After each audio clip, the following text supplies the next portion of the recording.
Boa noite, meus irmãos. Vamos orar? Pai, nós te agradecemos por mais um dia de vida, mais um dia que temos a oportunidade, a honra de lermos a Tua Palavra, de estudarmos a Sua Palavra. Que o Teu Espírito nos ajude nesse momento a fazer essa leitura expositiva, que o Teu Espírito realmente possa iluminar a nossa mente, o nosso entendimento, para que a luz do Evangelho continue a brilhar o nosso entendimento, a nossa mente, o nosso coração, o nosso espírito, nos conduzindo a sermos verdadeiros discípulos de Cristo, Pai, para que o Teu nome seja glorificado em todas as coisas, em nome de Jesus. Amém. Vamos lá, Marcos capítulo 4, vamos continuar nossa leitura. Nós vamos retomar do versículo 30, tá? Mas deixa eu fazer como eu tenho tentado fazer uma retomada, a gente pegar o fio da meada aí de Marcos. Em Marcos capítulo 4, a gente viu a parábola, é uma bateriazinha de 7 parábolas, né? E a primeira que a gente viu foi a parábola do semeador, lembra? Que Jesus está enfatizando ali, na verdade, os solos, aqueles 4 tipos de solos, aqueles 4 tipos de pessoas ou de coração, cujo a palavra de Deus, ou o Evangelho, cai ali, e como o solo ele se comporta diante dessa semente. Alguns são beira do caminho, quer dizer, não tem reação nenhuma, né? Outros o solo espinhoso, pedregoso, e a boa terra, que são as pessoas que vão frutificar essa verdade do Evangelho, fazendo com que o Cristo realmente nasça, através das vidas dessas pessoas, tanto no caráter como na missão, que é justamente continuar pregando o Evangelho e fazendo discípulos. Então, a parábola do semeador, a gente viu que inclusive serve, obviamente, como um princípio norteador de como a gente vai escolher as pessoas para discipular. A gente não escolhe ninguém para evangelizar, a gente tem que falar do Evangelho para todos, lembra? A semente cai em tudo quanto é terreno, mas a gente vai gastar tempo cultivando a terra boa, que são as pessoas que realmente começam a dar fruto desse Evangelho. Então nós vimos isso. A outra parábola que a gente viu, mais duas, a da candeia e a da medida, E uma frase central: aquele que tem ouvidos, ouça. Essa é a frase central aí que a gente pode lembrar dela. Aquele que tem ouvidos, ouça. Aí a gente entendeu quando Jesus fala, a quem tiver, mais lhe será dado. Quem não tiver, até o que tem lhe será tirado. Então, quem tem o quê?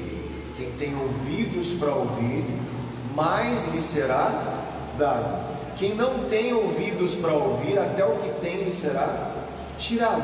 Essa é a interpretação dos textão assim, que Jesus está falando, tem o quê, tirado o quê? Nós temos que lembrar que nós lemos Romanos e vimos que os judeus que não tinham ouvidos para ouvir a pregação de Jesus, estavam o quê? Sendo retirado deles, inclusive coisas que da história deles, porque eles estavam sendo arrancados da oliveira, cortados da oliveira. Você lembram disso? Então tá bom. Quem não lembra, pega lá no YouTube, no meu canal, e assista a aula, tá tudo gravadinho, tá bom? Assina no canal lá, você vai receber lá quando eu postar. Aí a gente viu também a parábola da semente, cujo ensino maior é que quem tem o controle depois que a semente é semeada, não é mais o semeador. Deus é soberano e faz a semente crescer na hora certa. Quer dizer, quem faz o reino de Deus crescer? O próprio Deus. Nós somos colaboradores, nós temos a missão de lançar a semente, mas tudo o restante, preparar o solo, fazer com que a semente cresça, todo o processo da semente se desenvolver, romper a terra, frutificar, tudo isso pertence a Deus. A chuva vir na hora certa, não é isso? O tempo está propício ali, tudo isso está no controle de Deus, não está mais no controle daquele que está plantando, daquele que está pregando. Então tem coisas que fogem ao nosso controle. A gente não tem algum controle de tudo no reino de Deus, não tem, obviamente, não poderíamos, porque o reino é dele, nós somos colaboradores. E hoje nós vamos ver o que? Mais uma parábola dessa sequência de parábolas, parábola do grão de mostarda. Então vamos lá, Marcos 4:30. Aqui eu vou ler, vamos ler, que eu vou ensinar algo aqui no sentido até de interpretação de texto bíblico, tá? Para a gente entender uma coisa aqui interessante. Marcos 4, de 30 a 34 diz assim: novamente ele disse: com que compararemos o reino de Deus? Todas essas parábolas Jesus está ensinando sobre o reino de Deus. Essa é mais uma comparação, é mais uma metáfora, mais uma parábola. Ele fala assim: que parábola usaremos para descrevê-lo? Então ele está perguntando, né? Fazendo uma pergunta que ele ia responder. Com o que eu vou comparar o reino de Deus? Qual uma parábola que eu poderia usar para explicar, para descrever o reino de Deus? Aí ele responde a parábola, já dá a resposta. O reino de Deus, então, ele é como um grão de mostarda, que é a menor semente que se planta na terra. No entanto, uma vez plantado, cresce e se torna uma das maiores plantas, com ramos tão grandes que as aves do céu podem abrigar-se à sua sombra. Tudo bem? Todo mundo entendendo aí o texto? Com muitas parábolas semelhantes, Jesus lhes anunciava a palavra, tanto quanto podiam receber. Não lhes dizia nada sem usar alguma parábola. Quando, porém, estava a sós com seus discípulos, explicava-lhes tudo. Lembra que para a multidão ele está falando, para pessoas fora daquele círculo restrito dos discípulos, ele está falando em parábolas. São pessoas que não estão com o coração aberto. Então Jesus deixa essas pessoas sem uma compreensão exata e objetiva do que ele está falando. Mas aos discípulos ele explicava, como diz, né? Tintim por tintim. Ele ia lá e decodificava toda a parábola para os discípulos, para a terra boa, para aqueles que ele estava gastando tempo regando isso aí, que ele estava ensinando, e eles estavam começando a frutificar, ia ter uma caminhada ainda, porque tem coisa que eles não entendiam, e a gente vai ver que o entendimento dos discípulos também é progressivo, também é de grau em grau, de escalada em escalada. Eles não veem tudo de uma vez, eles estão dando um passinho de fé, crendo em Cristo, um passo a passo, sem entender tudo ainda, tá? Vamos lá. Ele fala aqui, uma coisa que a gente tem que entender, é um grão de mostarda. Está fazendo uma comparação. Obviamente Jesus está usando de novo um tipo de planta conhecido na época, que eles tinham acesso, né? Que estava fácil acesso visual. Então ele estava mostrando que vamos entender o seguinte: o propósito de Jesus não é falar de ciência. O propósito de Jesus não é falar, qual que é a área que estuda aqui? Botânica, né? Botânica, de biologia. Jesus não tem o propósito de falar com exatidão questões científicas e descrições que uma pessoa que lida com a ciência das plantas, das árvores hoje, ia falar: não, isso está errado. Por quê? Porque realmente a grão de mostarda não é necessariamente o menor grão que existe, a menor semente, e nem a mostarda, o pé de mostarda maior que existe, arbusto e essas coisas, não é. Então Jesus não está interessado em dar exatidão científica, ele só está querendo dizer que de uma sementinha pequenininha, isso se torna uma árvore, frutifica, cresce ao ponto de aves se abrigarem ali. O ponto central é a proporção, a dimensão daquela árvore com a sementinha. É o que Jesus está falando. Ele está dizendo que uma sementinha do reino de Deus vai, em proporção, alcançar uma proporção extremamente maior e grande do reino de Deus. Então o reino de Deus cresce de uma forma extraordinária comparado com o tamanho da semente. Então não se compara o tamanho do arbusto, da árvorezinha, da planta lá, dos ramos, com a semente. É desproporcional se você põe uma semente do lado. Não sei quantas vezes aí, milhares de vezes maior. Então o que Jesus está falando é que de uma pequena semente plantada no coração de pessoas, que foi o que aconteceu com a igreja. De 12 discípulos, na verdade 11, um traiu. De 11 pessoas, depois Paulo, o reino de Deus encheu a terra. É isso que ele está falando, que de uma sementinha, uma palavra pregada, o evangelho, a palavra de Deus, que seria colocado no coração de pessoas, poucas pessoas, que seria um núcleo. Ninguém poderia imaginar que essa mensagem atingiria a face da terra. Então Jesus está falando da dimensão do crescimento do reino de Deus. Então com que eu comparo o reino de Deus? Comparo ao grão de mostarda, que depois se torna uma planta na terra. Então o que ele está falando? É isso exatamente. Ele vai começar pequenininho, mas depois vai crescer e tomar uma proporção na terra extraordinária. Então é isso que Jesus está ensinando, é uma questão de proporção, de crescimento do reino de Deus. Como eu estou enfatizando, porque olha a igreja começando em Atos, foi assim que aconteceu. Um começo simples, igrejas começavam na casa de pessoas, uma casa. Ele ia para Filipos, entrava na casa de Lídia, ia para Tessalônica, entrou na casa de Jason, ia para Corinto, era para a casa de Priscila e Áquila, e dessas casas o reino de Deus tomava uma proporção na cidade, na região, de pessoas simples, de um começo simples, pequenos e à vista insignificante até, e oculto, que cobria ali, plantava a sementinha, de repente você viu um negócio frutificando. Então essas parábolas exatamente estão mostrando como o reino de Deus iria surgir, se implantar, acontecer, que tipo de solo, como a semente, que Deus tem o controle, que nós temos que ter ouvido para ouvir, obedecer, pregar o evangelho. Você está entendendo? Ele está ensinando a dinâmica do reino de Deus, e hoje nós temos o privilégio de termos essa explicação, que só os discípulos tinham. Dá para você entender isso? Nós temos o privilégio de termos essa explicação que só os discípulos tiveram.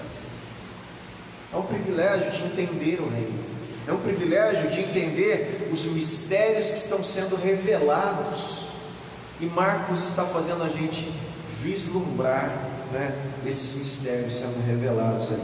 Então, de uma forma extraordinária. No versículo, agora deixa eu só voltar alguns rápidos comentários para a gente prosseguir. No versículo 33, ele diz lá no finalzinho: tanto quanto podiam entender. Isso aí deve se referir então à diferença entre os discípulos que receberam os mistérios e as multidões, como a gente tem falado. As parábolas exigem uma investigação minuciosa e uma resposta de obediência, uma resposta de ouvir, de coração aberto. Quem estava respondendo? Os discípulos. Você fala, mas e a multidão não respondia? Então, dentre as multidões, dentre a multidão, pessoas que respondiam já saíam da multidão e começavam a fazer parte dos discípulos, talvez não dos mais próximos. Lembra que Jesus não tinha só 12 discípulos. Você vai lembrar que depois ele manda 70 numa missão. Lá no cenáculo ficaram 120. Ele apareceu para 500 depois da ressurreição. Então lembra que não eram só 12. Você já tinha outras pessoas seguindo com o compromisso com a mensagem de Jesus, com a mensagem de Cristo. Obviamente foi tomando uma proporção devagar aí, né? Em toda essa história.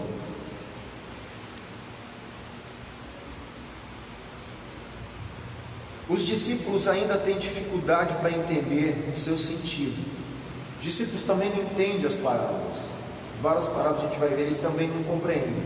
Mas eles estão com o coração aberto, eles são receptivos à mensagem, eles estão com ouvidos para ouvir. E Jesus então começa a esclarecer, né? Ensinar, de modo que Jesus explica para eles o significado de suas palavras. Eles são os de dentro, lembra? Os de dentro, desse círculo mais próximo, e portanto têm o privilégio de receber a verdade completa acerca dos princípios do reino de Jesus, do reino de Deus. Amém? Vamos continuar a leitura agora.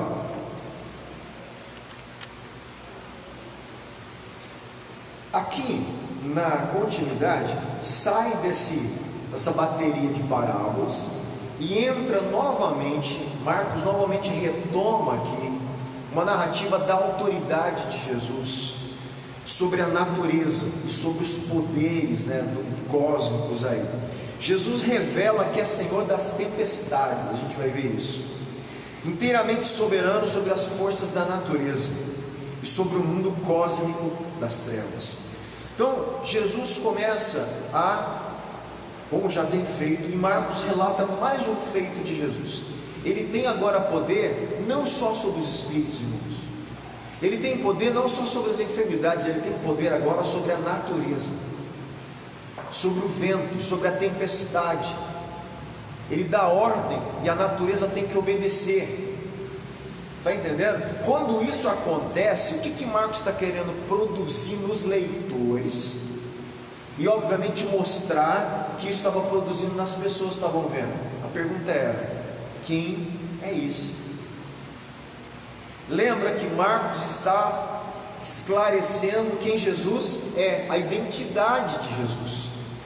Então, só que ele já falou lá no início quem ele é, e depois você tem que largar quem ele é e começar a ler Marcos como que se você não soubesse quem Jesus é, porque Marcos começa a esclarecer até formar a identidade no livro de novo, para provar aquilo que ele falou e afirmou lá no capítulo 1. É assim que Marcos está escrevendo.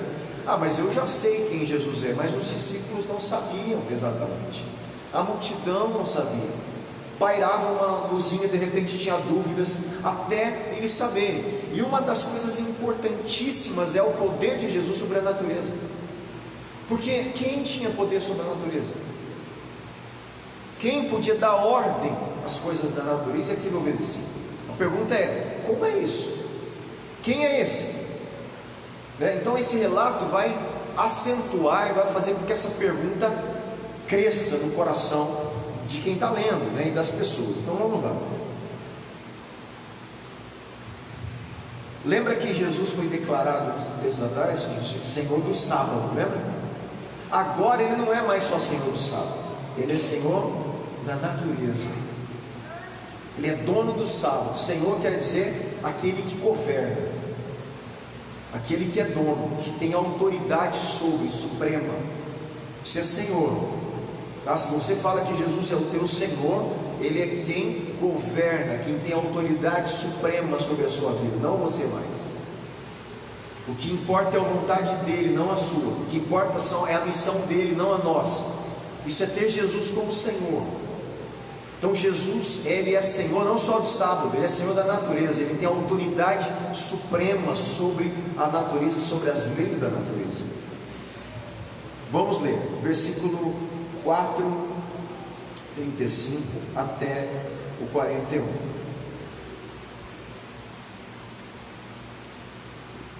Naquele dia, ao anoitecer, disse ele aos seus discípulos: vamos para o outro lado.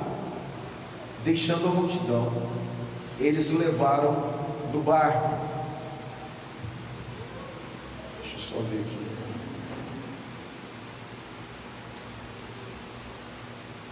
Assim como estava. Outros barcos também o acompanhavam.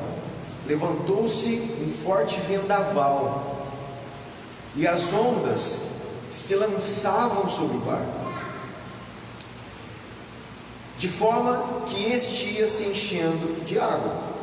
Jesus estava na polpa, dormindo com a cabeça sobre um travesseiro. Os discípulos o acordaram e clamaram: Mestre, não te importa que morramos? Olha só a pergunta dele: o senhor não está nem aí com a gente? Nós vamos morrer, o senhor está dormindo, nós vamos todo mundo morrer aqui, né? Ele se levantou. Jesus era muito objetivo em algumas coisas, né? Se levantou, repreendeu o vento e disse ao mar: aquieta-te, acalme-se. O vento se aquietou e fez completa bonança. Então perguntou aos seus discípulos: por que vocês estão com tanto medo? Ainda não têm fé? Eles estavam apavorados e perguntavam uns aos outros: quem é este que até o vento e o mar lhe obedecem? Vamos devagar aqui, que é uma situação muito interessante aí, para a gente tirar proveito aí desse ensino do Evangelho que Marcos está relatando para a gente. Deixa eu só dar algumas informações aqui que ele traz interessante, culturais do barco ali. O barquinho ali que eles estavam, provavelmente eram barcos muito semelhantes.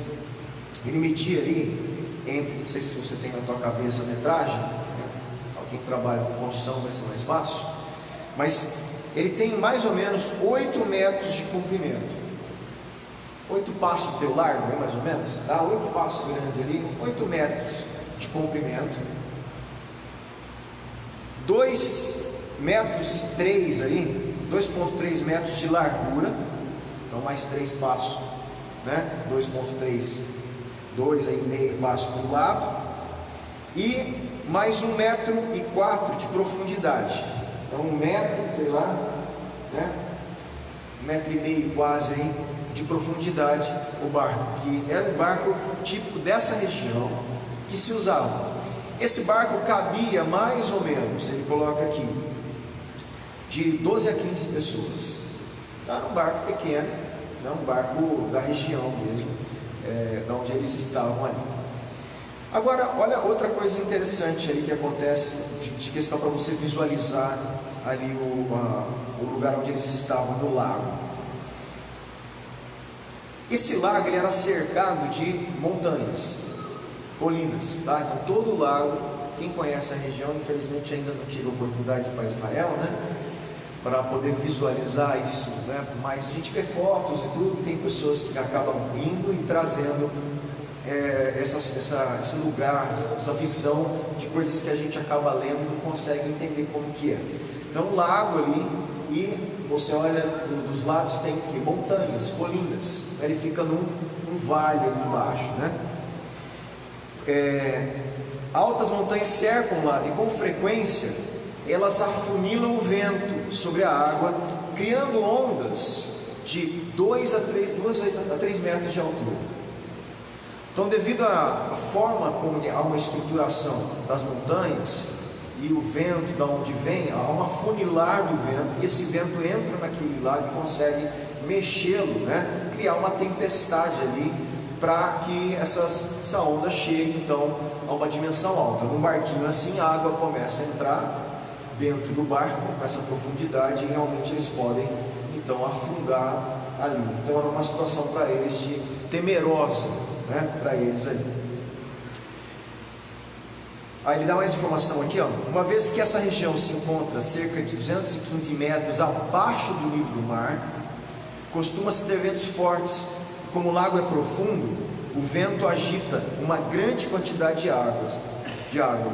As ondas quebram sobre o convés e começam a inundar o barco, ameaçando afundá-lo. Então essa é a situação.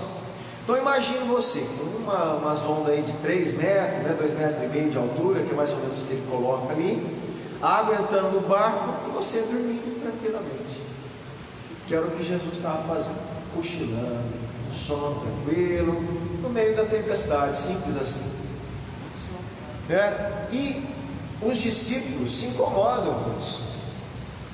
Eles se incomodam. Para eles, a mensagem que Jesus está passando é: eu não estou ligando para vocês.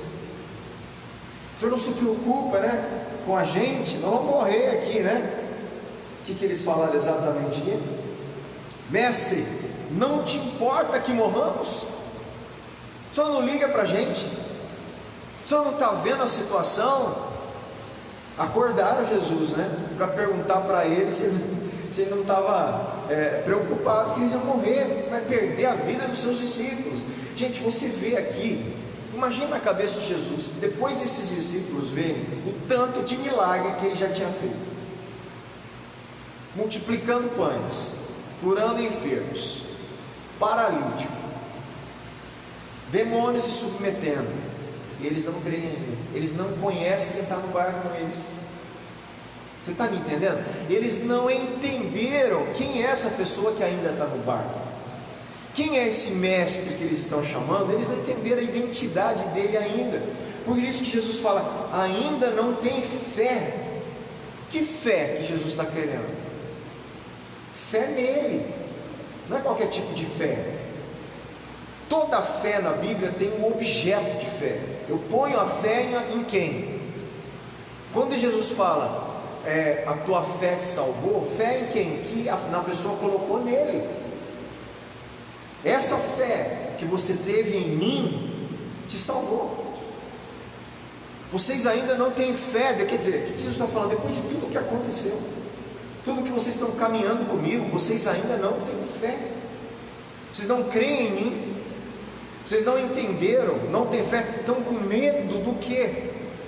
É como se Jesus está falando: se vocês soubessem quem está no barco com vocês, que medo é esse que vocês tinham que ter? Nunca. Então você vai ver que Marcos deixa claro alguns fracassos dos discípulos de reconhecer Jesus.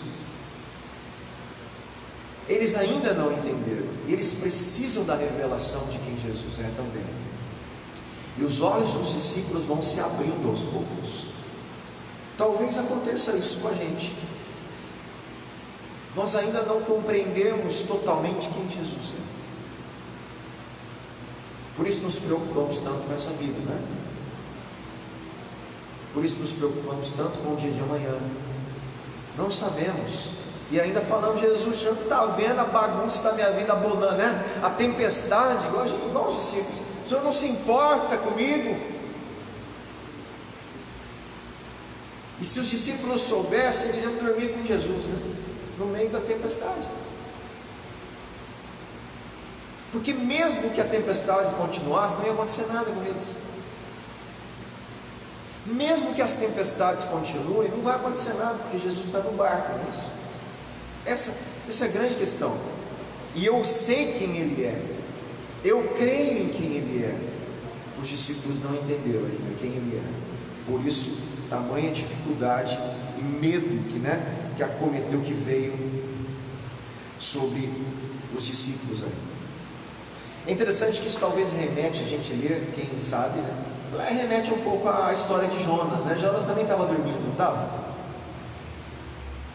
Jonas foge, né, de Nínive, pega um barco e vai fugir de Nínive. Só que no caso de Jonas, a tempestade vem por desobediência de Jonas. No caso de Jesus é muito maior do que Jonas, e a tempestade vem para que ele seja revelado como divino.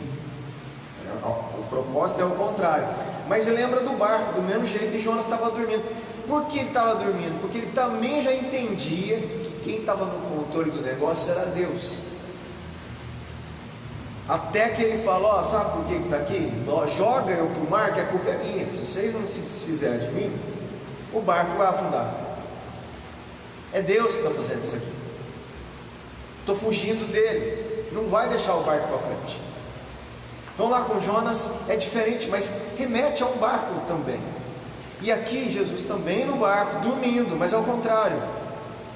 A tempestade vem pela obediência de Jesus, e não pela desobediência, porque Jesus precisava mostrar quem Ele era.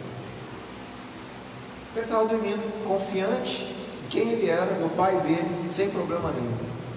Né? Por quê?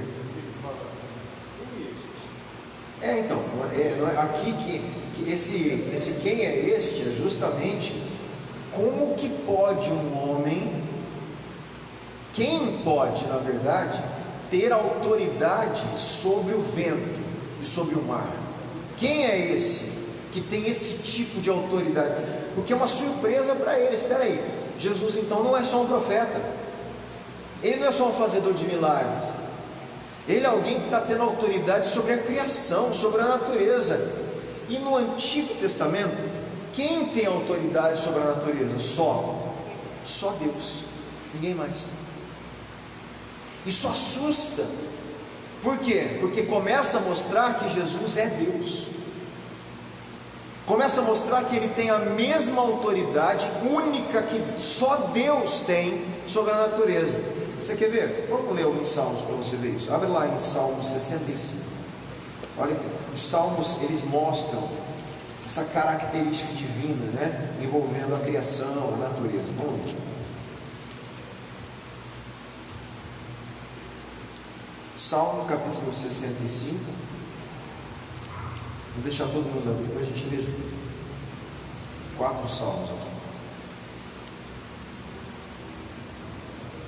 Olha que interessante, Jesus cumprindo esse salmo. Parece, né? Vou falar parece, mas é mesmo. Parece o salmo messiânico, né? Parece que é uma coisa que realmente o Messias tinha que fazer. Vamos lá. Salmo 65, 7 diz assim: olha só o salmista orando para Deus: Tu que acalmas o bramido dos mares, o bramido de suas ondas e o tumulto das nações. Então o que ele está falando? Ele está orando e louvando a Deus que tem o poder, né, de acalmar. Tem a outra tradução em vez de bramido? 65:7, Salmo 65:7. Aplacar, acalmar, o meu está melhor, aplacar ninguém usa. Acalma o rugido, a braveza dos mares, a fúria das águas. Ele está falando e adorando um Deus que tem esse poder. Então, para as pessoas do Antigo Testamento, Deus era o único que tinha esse poder. Deus era o único que podia abrir o mar, porque Ele tinha controle sobre o mar, que podia mandar o vento oriental, que podia mandar as pragas, né, vir do lugar certo, os gafanhotos, e Ele juntar e obedecer a voz de Deus. Aqueles gafanhotos que vieram sobre o Egito, Deus mandou junta todo mundo aí, esses gafanhotos. Deus deu a ordem para os gafanhotozinhos: agora o caminho é esse que vocês têm que percorrer, vai lá para o Egito. Eles tiveram que obedecer a ordem de Deus. Quando o vento oriental veio com força, Deus potencializa aquele vento e faz o mar se abrir com o sopro daquele vento, que era o próprio Deus direcionando e potencializando a própria natureza para servir. Deus está fazendo isso. Então, quem tem poder na cabeça de um judeu sobre a natureza é só Deus, gente.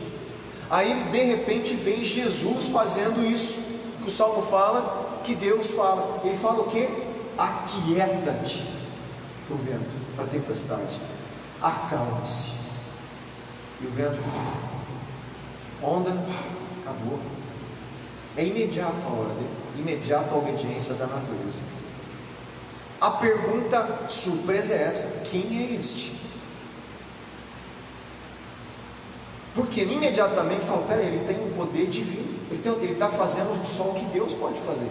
Quem é ele? É como disse assim: eles tiveram coragem de falar ele é Deus.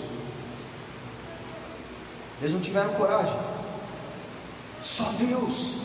Ele é o Filho de Deus realmente. Eles não tiveram, eles perguntaram: quem é esse? Até que fosse descortinado realmente quem Jesus era. É um negócio extraordinário. Vamos ler mais um salmo para a gente ver isso aí. Salmo 89, vai um pouquinho para frente. 89.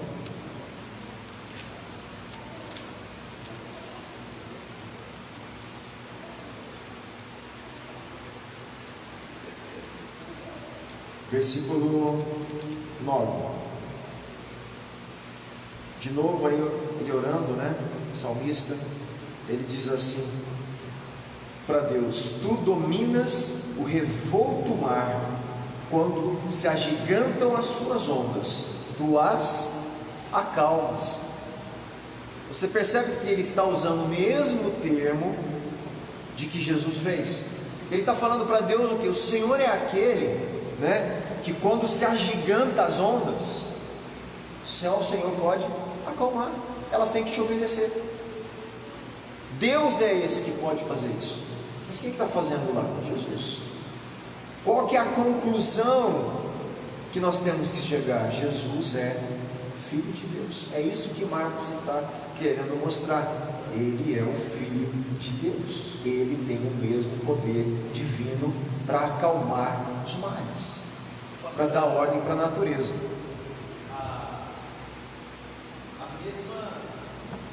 O mesmo ministro de Marcos queria deixar para a igreja essa revelação de Jesus é o Deus.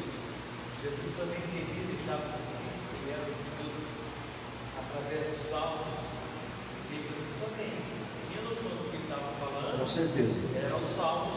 Com certeza, Jesus estava cumprindo alguns salmos que são chamados salmos messiânicos, né? Então, essas figuras deixadas no Antigo Testamento, lembra de Hebreus? São sombras, eram pistas que foram deixadas ali profeticamente pelo Criador em alguns salmos, para mostrar que aquele que fizesse essas coisas estariam fazendo, né, que só o Messias, só o ungido de Deus, que era filho dele, poderia fazer. Então isso é para revelar a identidade de Jesus. Então realmente Jesus está cumprindo uma agenda, né, pré-programada, pré-ordenada onde? No Antigo Testamento. Isso em mais de uma situação, em várias situações. Na verdade, desde o nascimento, né, o Messias tinha que nascer em Belém. Jesus nasce em Belém. Tinha que morar numa cidade não muito relevante, uma região não muito relevante. Ele vai para Nazaré. Então, um lugarzinho ali, de onde é? Pode ver alguma coisa boa de Nazaré? Então, essas coisas Jesus tinha que se refugiar no Egito.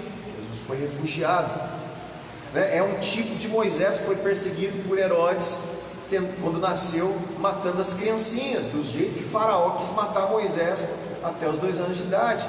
Então, tudo isso é tipo daquilo que Jesus faria, cumpriria, chamado tipo, tá? Na teologia nós chamamos isso de tipo, é um estudo de tipologia, né? É na verdade sinais no Antigo Testamento, sombras, tipos, que estavam programados para identificar a realidade que seria aquele que cumpriria todas essas coisas. Então no Novo Testamento, em Jesus, nós temos o antitipo, que é o que? É o reflexo real desse tipo, dessa tipologia do Antigo Testamento. Então Jesus está cumprindo essas coisas, né? Jesus a gente viu domingo, o maná. Ele é o maná, o verdadeiro maná. Aquele maná estava apontando para o verdadeiro pão que viria do céu, que era ele. Então tudo na história de Israel estava sendo conduzida por Deus para apontar. Paulo fala que a rocha que deu a água para eles no deserto era Cristo. São tipos, né? Então isso é importantíssimo, porque aí a gente vê Jesus cumprindo toda essa agenda aí de Deus, né? Esse monte de profecia. Em Salmo 93 ainda, um pouquinho mais para frente.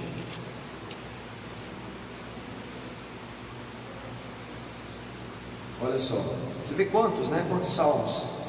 Versículo 3 diz assim: as águas se levantaram, Senhor, as águas levantaram a voz, as águas levantaram o seu bramido, mais poderoso do que o estrondo das águas impetuosas, mais poderoso do que as ondas do mar é o Senhor nas alturas.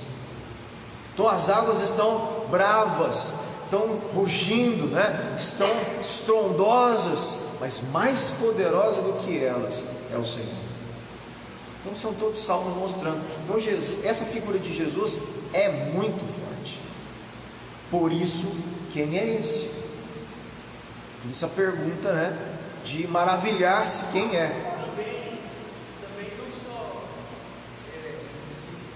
só questão do Espírito não só revelar, porque o Espírito revelou, né? Ele era filho de Deus. Exato. Mas também porque eles eram Não era só a revelação, é uma questão de fé. eu falo assim, eles sabiam também do doutorão, né? Eles eram meio Não, eles sabiam. Eles sabiam. Mas mesmo não tendo uma educação judaica formal, né, os judeus eles sabiam, tinham expectativa muito grande, né? Tanto é que a gente vai entender isso melhor no livro de Mateus, que Mateus usa mais falando para os judeus.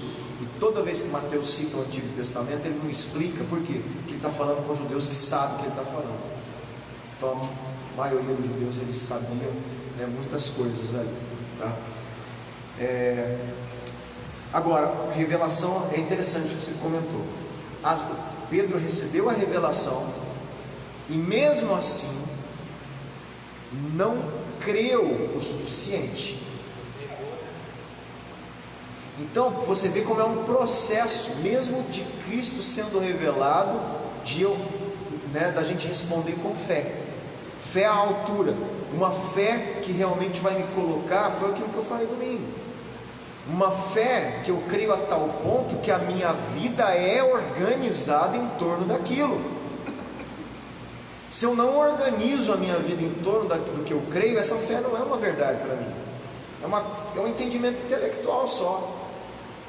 Mas se eu creio naquilo de fato, tudo que eu passo, o que vai nortear? A fé em Cristo, que é o que Jesus está questionando aqui. É como se eu não acredito que vocês não têm fé, com medo, vocês não acreditam ainda que vocês não têm fé nele, fé na pessoa dele. E eles não estavam. Por que eles não tinham fé? A princípio, porque eles não entendiam realmente quem Jesus era. Mas mesmo depois da revelação, você vê ainda Pedro caindo, numa situação ali que a gente vai chegar lá, quando ele começa a falar do sofrimento dele, eles não entenderam. Aí a gente vai estudar por quê, obviamente adiantando, tem a ver com a expectativa messiânica. Para eles o Messias não podia sofrer, tinha que viver eternamente, tem um reino eterno. E Jesus começa a falar, ele já tinha entendido que ele era o Messias, o Cristo, Filho de Deus. A hora que ele começa que iria falar que ia sofrer, pronto, para eles era incompatível. Mas pera, agora nós estamos entendendo quem o Senhor é, e o Messias, Filho de Deus, não pode sofrer. E Marcos começa a mostrar que Jesus, na sua primeira vinda, vem como o Rei sofredor, o servo sofredor, e ele vai voltar como o Rei que vai subjugar os inimigos. Mas na sua primeira vinda, ele é o servo sofredor. E os discípulos tiveram dificuldade de entender isso também. Você vê que foi um processo de construir a identidade de Jesus, e depois da identidade revelada, mostrar para eles que eles estavam equivocados em entender a missão do Messias. Então foi um processo, que foi criado aí. E o último aqui, gente, em Salmo 7, 107, um pouquinho para frente.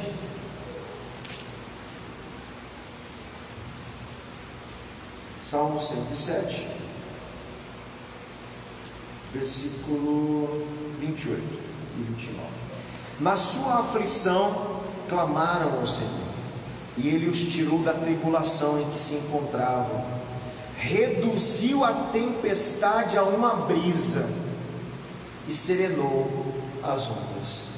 Você vê mais um texto aí, mostrando, Jesus cumpriu todos esses versículos como Filho de Deus, nesse episódio do mar da tempestade. Marcos está claramente querendo mostrar que Jesus é o Filho de Deus, ele tem o poder divino, ele não é qualquer profeta, ele não é qualquer um, ele é o Filho de Deus, ele é o Verbo eterno que se fez carne. Esse é grande diferencial. O Cristo é o Filho de Deus, e o Filho de Deus é o Cristo. Por isso essas duas revelações são importantes. Saber que Jesus é o Cristo, o que quer dizer isso? Que Ele é o verdadeiro rei, o verdadeiro ungido, o verdadeiro sacerdote, o verdadeiro profeta esperado. Ele é o filho de Davi, Ele é o rei que estabelecerá o reinado eterno. Mas Ele não é só um homem, Ele é filho de Deus. Então o Filho de Deus é o Messias, e o Messias é o Filho, é uma pessoa única, é uma identidade, uma revelação dessas duas naturezas, da mesma identidade de Jesus, que precisava ser revelada. E aí esse Cristo, Filho de Deus, se torna nosso dono, nosso Senhor, nosso Kyrios, né? Que é a palavra original para Senhor aí no grego, Kyrios, Senhor, soberano sobre as nossas vidas, o único Senhor, né? Soberano, governante sobre as nossas vidas, tá certo? Volta lá, Marcos capítulo 4.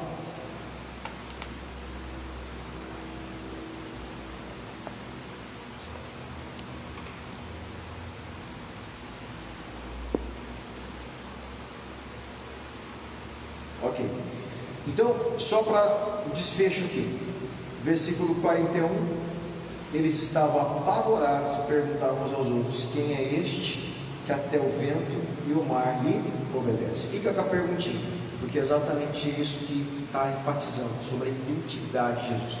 Outra coisa que eu queria falar, medo, aqui, o medo que os discípulos tiveram, toda vez que eu tenho medo nesse sentido, né, de coisas relacionadas que eu deveria acreditar na soberania de Deus em Cristo, eu estou com falta de fé. Então o medo é contrário à fé. A fé tira o medo, porque a fé eu confio, eu acredito, eu descanso naquilo, em quem eu creio, que é Jesus, o Cristo, Filho de Deus. Se eles conhecessem realmente quem Jesus era e crescem, não teria medo, como eu tenho falado, nenhum medo, porque ele estaria com Jesus, com Cristo, com o Filho de Deus, com Deus encarnado. Vai temer aquele que criou a natureza e tem poder sobre ela? Com ele no barco, ninguém ia temer. Mas eles não criam ainda, por isso que Jesus indaga: ainda não tem fé. Tá? Então isso tem que ficar aí como ensino.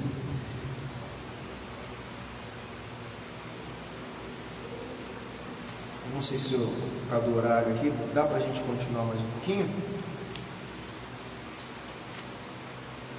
Bom, vamos iniciar a sua leitura.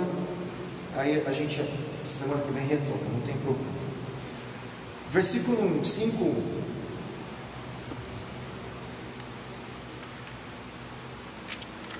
Ele volta a um caso da autoridade de Jesus sobre espíritos imundos aqui. Eles atravessaram o mar e foram para a região dos Gerazenos. É uma região ali gentílica, né? Deixa eu explicar, talvez com isso a gente pode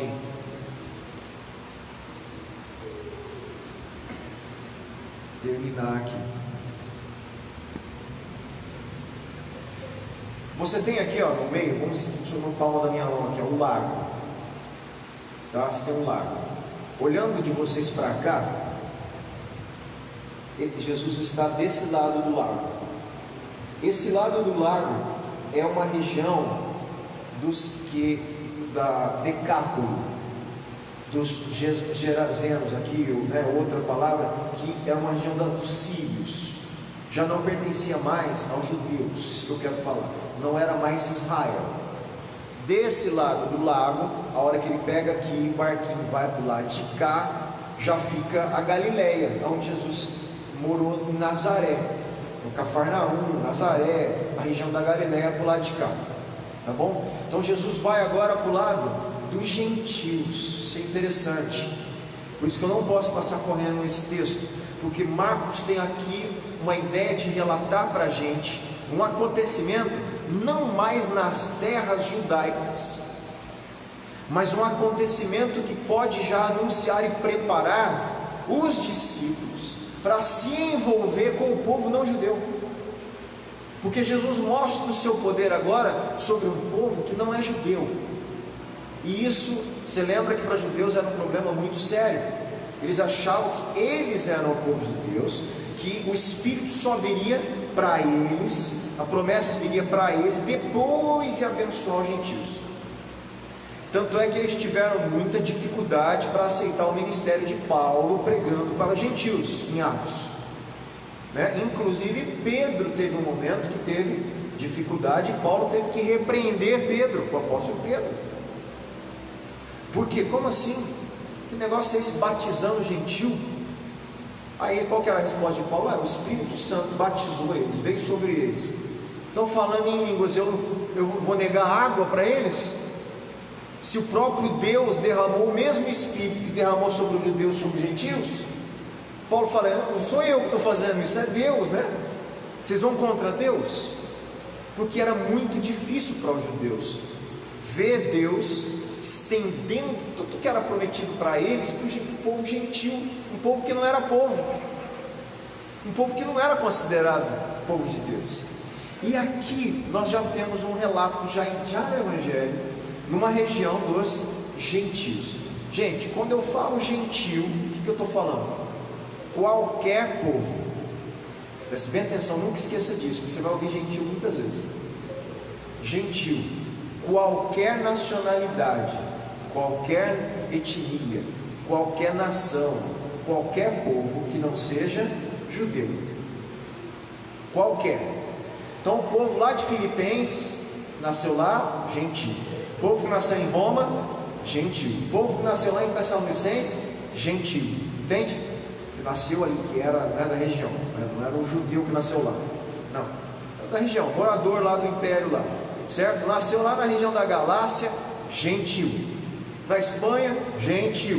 Então todo mundo que não era judeu, nós considera-se na Bíblia esse termo, povos gentios, tá? Gentios, ou os estrangeiros, que não são da região de Israel, não são israelitas, não são judeus, tá bom? Então entenda isso, grava isso, que é importante para leitura aí. Então eles atravessaram o mar e foram para essa região aí que eu estou falando, dos gentios, gerazenos. Quando Jesus desembarcou, um homem com espírito imundo veio dos sepulcros ao seu encontro. Esse homem vivia nos sepulcros e ninguém conseguia prendê-lo, nem mesmo com correntes, pois muitas vezes lhe haviam sido acorrentados pés e mãos, mas ele arrebentara as correntes e quebrara os ferros de seus pés. Ninguém era suficientemente forte para dominá-lo. Noite e dia ele andava gritando e cortando-se com pedras entre os sepulcros e nas colinas. Gente, só introduzindo, que a gente vai ter que lidar isso semana que vem, só introduzindo, Jesus pega o barquinho, desembarca nessa região que eu estou falando, gentil. A hora que ele pisa no chão, esse homem vem ao encontro dele. Olha só, chegou uma autoridade, você tem que se apresentar, certo? Simples assim. O homem não tinha como fugir. Aquele espírito tem que respeitar quem Jesus é. Esse é um negócio extraordinário. É mais um fato de uma autoridade de Jesus que não tinha ninguém. E o estado desse homem era deplorável. Era um estado de uma possessão demoníaca, de legião tão grande, que ele estava num estado de calamidade, né? Humanamente definhado, judiado por esses espíritos, se cortando, morando nos sepulcros. Então ele estava simplesmente sendo castigado por esse espírito, judiado.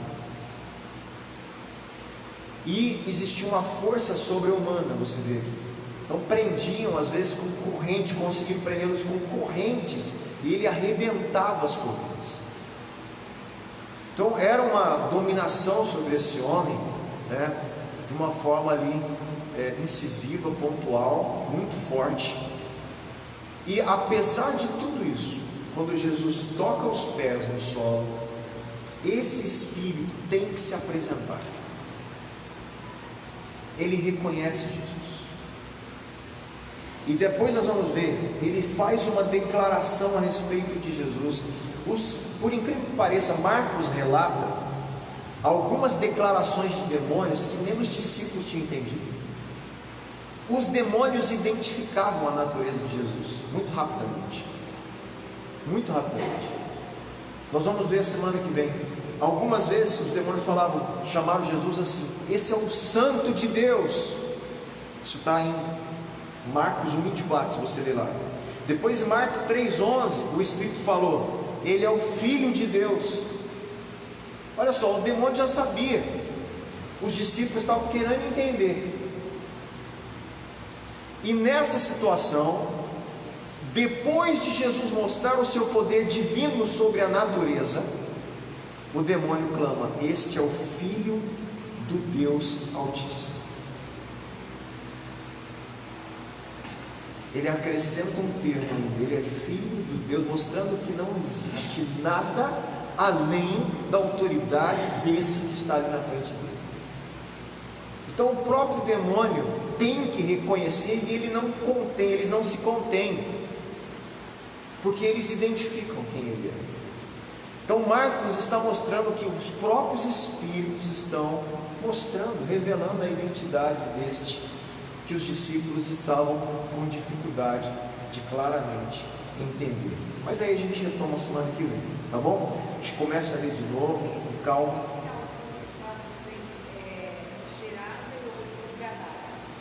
Então eles falam que eles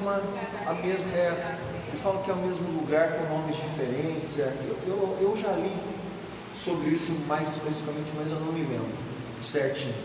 Eu não sei se há às vezes lugares próximos que alguns acham que foi o evangelista no lugar. Só que você vai em outro evangelho, ele usa esse termo.